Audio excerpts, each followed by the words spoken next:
Okay, I will start with my speech. I want to talk about the Hayek myth. As most of you know, I was once upon a time during my final high school years and my early student years also a lefty. And when I gradually discovered the errors of the leftist creed, I looked around for alternatives, and I found, based on their frequent mention in the press, as a principal antagonists and alternatives to everything socialist, Milton Friedman and Friedrich Hayek. And in fact, I found many good arguments in their writings to combat the predominant left at the time, and it was through the gateway of Friedman and Hayek that I eventually then also discovered Mises and finally Rothbard. So I have to say that I owe something intellectually to both Friedman and Hayek. But that is not my topic. Instead, I want to pursue the question why it is that both Friedman and Hayek were presented then, almost 40 years ago, and still, and even more so today, especially in Europe, but also in the United States, as the most radical opponents of all things left, while, as I came to realize very quickly, and will show shortly, Friedman and Hayek are actually part of the left, not of the traditional hardcore Marxist version, of course, but in any case of the soft-core social democratic welfare state variety of socialism, and because of this, in my view, offer anything but a principled alternative to socialism and the left wing. Now, one might call this the Friedman-Hayek myth. Now, here I want to confine myself only to half of this myth, to the Hayek myth. Friedman, in fact, is far better known than Hayek. If you Google, he has about 30 million mentions, and Hayek has close to 7 million. Friedman, I think, is partly better known than Hayek because he's clearly the better and clearer writer of the two. And in part because he's American, which always helps in this day and age. But I want to concentrate on Hayek. And why do I want to concentrate on Hayek? Because in my estimation, Hayek is a more important thinker, and he and his fame will last longer than Friedman's. For one, he is a better economist, because while Friedman was still, until his death in 2006, singing the praises of Greenspan and Bernanke, many people inspired by Hayek and by the Mises-Hayek business cycle theory already foresaw the coming and still ongoing Great Recession. But more importantly, because Hayek, as an old world European, is plainly the better educated and intellectually well-rounded man. Whereas Friedman is essentially an economist, Hayek is a true intellectual, well-read not just in economics, but in intellectual history, in psychology, philosophy, sociology, and law. But it is not their technical economics that made both of them famous, but their excursions into the field of political theory. Accordingly, I will concentrate here on Hayek as a political theorist, and more specifically on his Constitution of Liberty and his 3-volume Law, Legislation, and Liberty, which are generally regarded as Hayek's most important contributions to the field of political theory. First, I want to show that despite many interesting things he might have to say, Hayek is fundamentally a muddled and confused thinker. This comes out most clearly when we examine his definitions and elaborations on the concept of freedom and coercion. Now, Hayek defines freedom as the absence of coercion. So far, so good. However, contrary to a long tradition of classical liberal thought, he does not define coercion as the initiation of threat of physical violence against property and person. He does not define it as an attack against legitimately via original appropriation, production, or voluntary exchange acquired property. Instead, he offers a definition whose only merit is its elusiveness and fogginess. By coercion, quote, we mean such control of the environment or circumstances of a person by another that, in order to avoid greater evil, he is forced to act not to a coherent plan of his own, but to serve the ends of another. Or, coercion occurs when one man's actions are made to serve another man's will, not for his own, but for the other's purpose. And freedom is a state in which each agent can use his own knowledge for his own purposes.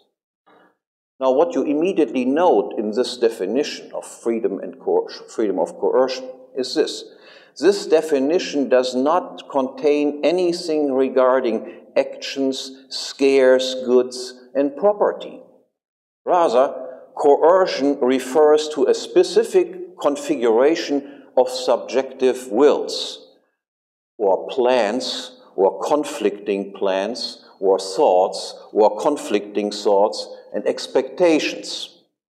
Yet then, with these subjective descriptions, subjective terms, then it is useless for the following reason. First, it is entirely useless as a guideline for actions. That is, it is useless to answer the question, what am I allowed to do here and now if I do not want to commit a coercive act? Because, in general, I do not know the will or the plans of others. And in any case, to know all other wills would be absolutely impossible. Even if I wanted to, I could never be sure from the outset that what I was planning to do would not coerce anyone. Yet individuals obviously must be permitted to act correctly prior to knowing anything about the plans of other people. And for this to be possible, the criterion employed to distinguish between freedom on the one hand and coercion on the other hand must be some objective criteria. It must refer to an event or a non-event that possesses a physical description and over whose outcome an actor must possess physical control. Second, Hayek's definition is also useless as a retrospective criterion of justice. That is, it cannot answer the question, is the accusation of A against B justified? Or who is guilty and who isn't guilty? And what sort of compensation or punishment is appropriate? Since Hayek's definition does not contain any physical, intersubjectively ascertainable criteria, his judgments are entirely arbitrary. As mental predicates, Hayek's categories of freedom and coercion are compatible with every real physical state of affairs. They possess no power whatsoever to make real distinctions in the real world. Correspondingly confused and contradictory then are Hayek's attempts to apply his definitions. In applying his definition, Hayek on the one hand reaches the conclusion that the initiation and threat of physical violence constitutes coercion. Good enough. The threat of force or violence occurs when armed bands of conquerors make the subject people toil for them, when organized gangsters extort a levy for protection, and so on. Good and fine. On the other hand, and I'll give you a detailed quotation on that in a minute, On the other hand, he classifies acts of the initiation or threat of physical violence, such as compulsory military service or taxes, as non-coercive, provided only that the victim of such aggression could have reliably expected and adjusted to it. I mean, this is an outrageous thing to say, and I'll give you the quote a little bit later. Moreover, on the one hand, Hayek identifies physical violence with coercion. On the other hand, he does not accept the absence of physical violence or damage as a criterion for non-coercion. Quote, "The threat of physical force is not the only way in which coercion can be exercised. Even if A has committed no physical aggression against B or his property, he may nonetheless be guilty of coercion. According to Hayek, this is the case whenever A is guilty of omitted help vis-à-vis B. That is, whenever he has not provided B with goods or services that B had expected from him and regarded as crucial to my existence or preservation of what I most value." Now, Hayek claims that only a small number of cases actually fit this criterion. He gives two examples. The owner of a mine in a mining town who decides to dismiss a worker allegedly coerces.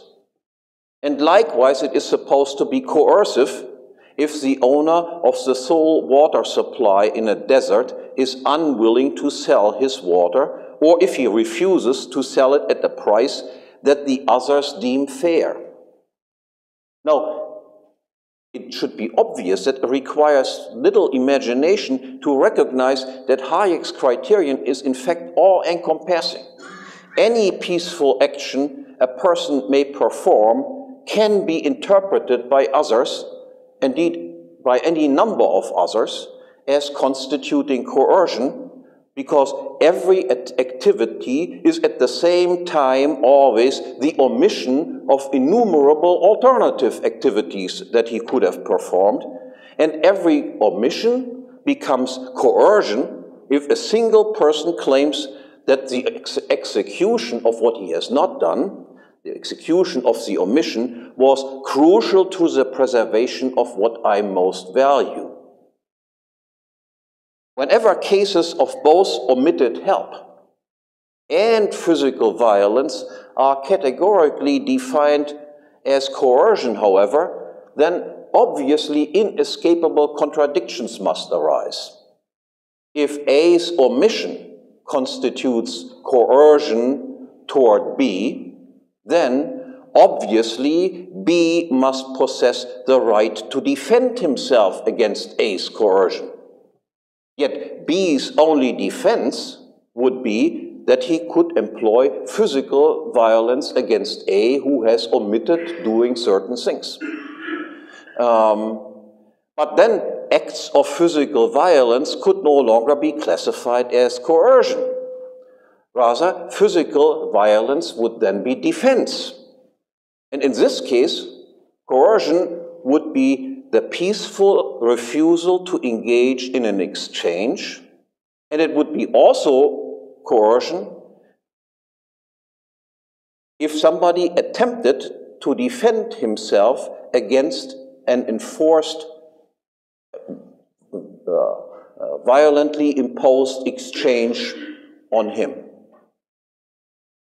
On the other hand, if physical violence were defined as coercion, then B would, of course, not allowed to defend himself against an omissive A. And if B nonetheless attempted to do so, then the right to defense would rest with A. But in this case, of course, omissions would not constitute coercion. Blatant contradictions. Now, from these conceptual confusions stems Hayek's absurd thesis of the unavoidability of coercion and his corresponding, equally absurd justification of government. Quote, coercion, however, cannot be altogether avoided because the only way to prevent it is by the threat of coercion. Free society has met this problem by conferring the monopoly of coercion on the state and by attempting to limit this power of the state to instances where it is required to prevent coercion by private persons. End of quote. Now, according to both of Hayek's definitions of coercion, this thesis is nonsensical. If omitted help represents coercion, then coercion in the sense of physical violence becomes necessary and not just unavoidable. Otherwise, if the initiation and the threat of physical violence is defined as coercion, it can be avoided. First, because each person possesses control over whether or not he will physically attack another.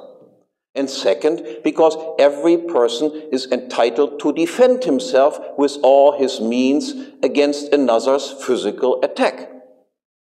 It is only unavoidable that so long as physical aggression exists, there will also be a need for physical defense.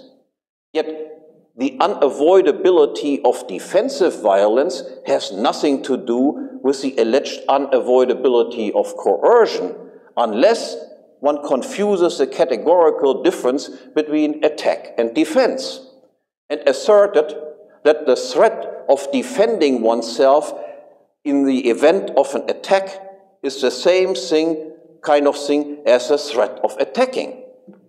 Now, if physical violence is forbidden, then it follows that one is allowed to defend oneself against it. It is thus absurd to classify attack and defense under the same rubric of coercion. Defense is to coercion as day is to night. Yet from the unavoidability of defense, no justification for a government monopoly of coercion follows. To the contrary, a government is by no means merely a monopoly of defense that helps private individuals avoid otherwise unavoidable defense expenditures. Because the government must obviously tax people in order to have the means to defend other people. And the government's monopoly of coercion thus includes, in particular, also the right of the state to commit violence against private citizens and their complementary obligation on the part of the citizens not to defend themselves against government attacks. Now, but what sort of justification for a government is this? That if a person surrenders unconditionally to an attacker, he may save himself otherwise unavoidable defense expenditures. Now on to the theme of government and its functions. Now, according to Hayek, government is necessary to fulfill the following tasks. Not merely law enforcement and defense against external enemies, but in an advanced society, government ought to use its power of raising funds by taxation to provide a number of services which, for various reasons, cannot be provided or cannot be provided adequately by the market. Now, since at all times an infinite number of goods and services that exist which the market does not provide, Hayek hands government here essentially a blank check. Among these are protection against violence, epidemics, or such natural forces as floods and avalanches, but also many of the amenities which make life in modern cities tolerable. Most roads, the provisions of standards of measure, and many kinds of information ranging from land registers, maps, and statistics to the certification of the quality of some goods or services offered in the market. Additional government functions are the assurance of a certain minimum income for everyone. Government should distribute its expenditures over time in such a manner that it will step in when private investment flags. It should finance schools and research, as well as enforce building regulations, pure food laws, the certification of certain professions, the restrictions on the sale of certain dangerous goods, such as arms, explosives, poisons, and drugs, as well as some safety and health regulations for the processes of production and the provision of such institutions, such as theaters, sports grounds, and so on. There's hardly anything left. And it should make use of the power of eminent domain, that is of expropriation, to enhance the public good. Moreover, it generally holds that there is some reason to believe that with the increase in general wealth and of the density of population, the share of all needs that can be satisfied only by collective action will continue to grow. Further, government should implement an extensive system of compulsory insurance, allegedly coercion intended to forestall greater coercion. Public subsidized housing is a possible government task, and likewise city planning and zoning are considered appropriate government functions, provided that the sum of the gains exceeds the sum of the losses. Only Hayek knows how he can calculate this. And lastly, the provision of amenities or opportunities for recreation, or the preservation of natural beauty or of historical sites or scientific interest, natural parks, nature reservations, and so on, are also legitimate government tasks. In addition, Hayek insists that we recognize that it is irrelevant how big government is or if and how fast it grows. What alone is important is that the government actions fulfill certain formal requirements. Quote, "It is the character rather than the volume of government activity that is important. Taxes as such and the absolute height of taxation are not a problem for Hayek. Taxes and likewise compulsory military service lose their character as coercive measures," and now the quote, "if they are at least predictable and are enforced irrespective of how the individual would otherwise employ his energies. This deprives them largely of the evil nature of coercion. If the known necessity of paying a certain amount of taxes becomes the basis of all my plans, if a period of military service is a foreseeable part of my career, then I can follow a general plan of life of my own making and am as independent of the will of any other person as men have learned to be in society." So if you know you will be enslaved for 20 years, you can adjust to this. If you know that the taxation imposed to you is 90% and you can adjust to it, then this is not coercion. I mean, how ridiculous can you be? Now, it should be abundantly clear at this point that the claim that Hayek is a radical libertarian, a radical liberal, and a principled opponent of the left is plain ridiculous. Then the question arises, of course, how come that this myth exists, that he is such a person? I must speculate, of course. The most obvious answer is that the journalists and media that propagate this myth simply do not know what they are talking about, and that one simply copies what another one has pronounced before. But this, although there is certainly some truth in it, does not explain how this myth could arise in the first place and why it is so persistent. Someone must be interested in this myth and its persistence. Now let me suggest another more plausible explanation. Put yourself into the shoes of the dominant egalitarian left of all parties. And there are no non-left parties left in the meantime. What would you do in order to maintain your own dominant position or even improve it in light of the fact that you cannot possibly hope to achieve a complete and total uniformity of and in public opinion? Now, what I would do is something this. First, I would want to identify the most dangerous opponents of the prevailing leftist sentiments and exclude them as good as I can from public discourse by ignoring them, not mentioning them, and barring them from entrance into any position of influence. Before the age of the internet, this was comparatively easy to do. Mises and Rothbard, for instance, who are such dangerous individuals, were in fact hardly ever mentioned, and it was extremely difficult to find their books in any libraries or even know of their very existence.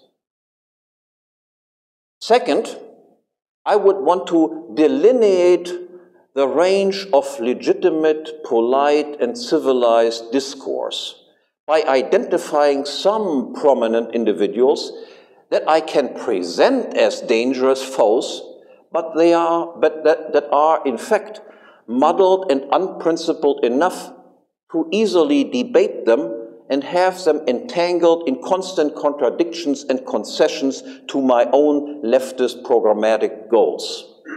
This makes me appear tolerant, and I can always, and open-minded of course, and I can always win the debate by pointing out that even these enemies agree with my own fundamental premises. You all know this strategy. It typically takes the form of saying, you know, but even Hayek and Friedman admit this and do not deny this. What can you then say? They are already the dangerous foes out there.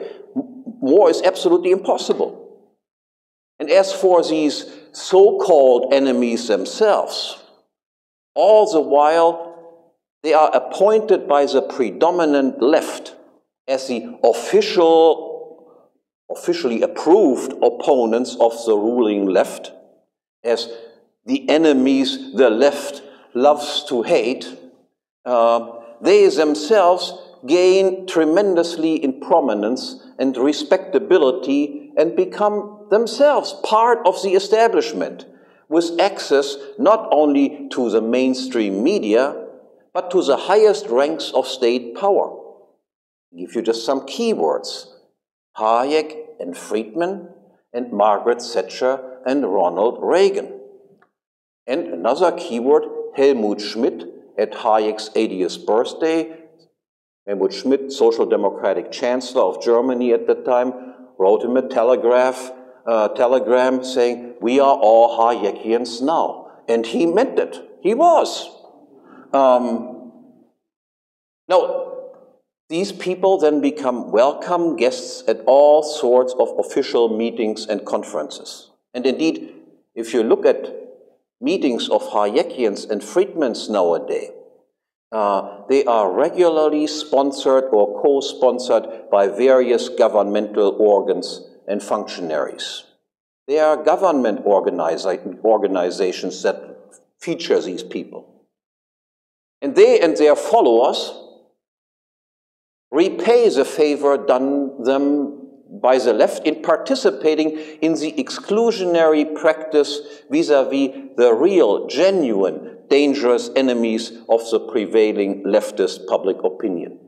They, certainly Hayek and Friedman themselves, but also many of their followers, know these people. They know people like Mises and Rothbard. But if they mention them at all, they typically say a few complimentary words to be quickly followed by a lot of deprecating remarks. Hayek, for instance, mentioned Rothbard only in a couple of footnotes in his entire body of work. And in the preface to Mises' book on socialism and to Mises' memoirs, his Erinnerungen, Hayek claimed that Mises had actually changed his mind and given up on his earlier excessive rationalism even though there are absolutely no indications whatsoever on such a change of mind in Mises's case. And Friedman always dismissed and tried to make fun of Mises, who had referred to him and his ilk at the Mont Pelerin Society meeting as nothing but a bunch of socialists. The same sort of assessment you can also find of the leaders of the German Hayek Foundation. Hayek is hailed as the greatest philosopher and economist of freedom in the 20th century, if not in all of human history. And Murray Rothbard, a few complimentary remarks, a good economist, but everything that he does ends in absurdity. No explanation what that absurdity is. So the style is always the same. You recognize them, you say one nice word, but the next sentence you utter is, yeah, but they are basically nutcases. In any case, what these people do, the Friedmanites and the Hayekians nowadays, rather than with nutty extremists and anarchists such as Mises and Rothbard and their associates, they, and even more so their present-day followers, prefer to associate with high-ranking politicians, central bankers, and warmongers. Just look at Mont Pelerin Society meetings. There you see the assembly of these types of people. Or another conference recently took place on Hayek at Obergurgl. The main speaker was Václav Klaus, who is in favor of the Beneš decrees, which expropriated all Germans in former Czechoslovakia. And the other two main speakers were people working for the European Investment Bank and the head of some Austrian government-connected bank. That's the conference that Hayekians put on. Now, what to do then? Now, I think we should say it the way it is. And in the age of the internet, it is no longer possible to entirely ignore us. We would thereby explode this unholy alliance between the ruling left and its officially designated and approved radical free market opposition. Now, no doubt this would bring us the enmity of the leaders of the Hayekian and the Friedmanite movement. But it also makes it possible to win over many confused and searching souls of this movement that found Hayek and Friedman first, but also see that there are problems in it and look for a way out. And what should we say? Now, in this connection, I want to give you some quotes from Rothbard. Before the Constitution of Liberty was published, the manuscript was sent to Rothbard. And Rothbard wrote two memos on the manuscript. One was a page-by-page criticism that was sent back to Hayek himself. I don't think Hayek adopted any of that stuff. The second was an internal memo sent to the Volker Fund, which had funded Hayek's salary at this time. It basically calls for defunding Hayek after this memo. So I want to quote from this informal memo that Rothbard sent to the Volker Fund. I quote the first sentence of this memo and then the last paragraph. The first sentence, and this refers to the Constitution of Liberty. The first sentence is, F.A. Hayek's Constitution of Liberty is surprisingly and distressingly an extremely bad, and I would even say evil book. That's the first sentence.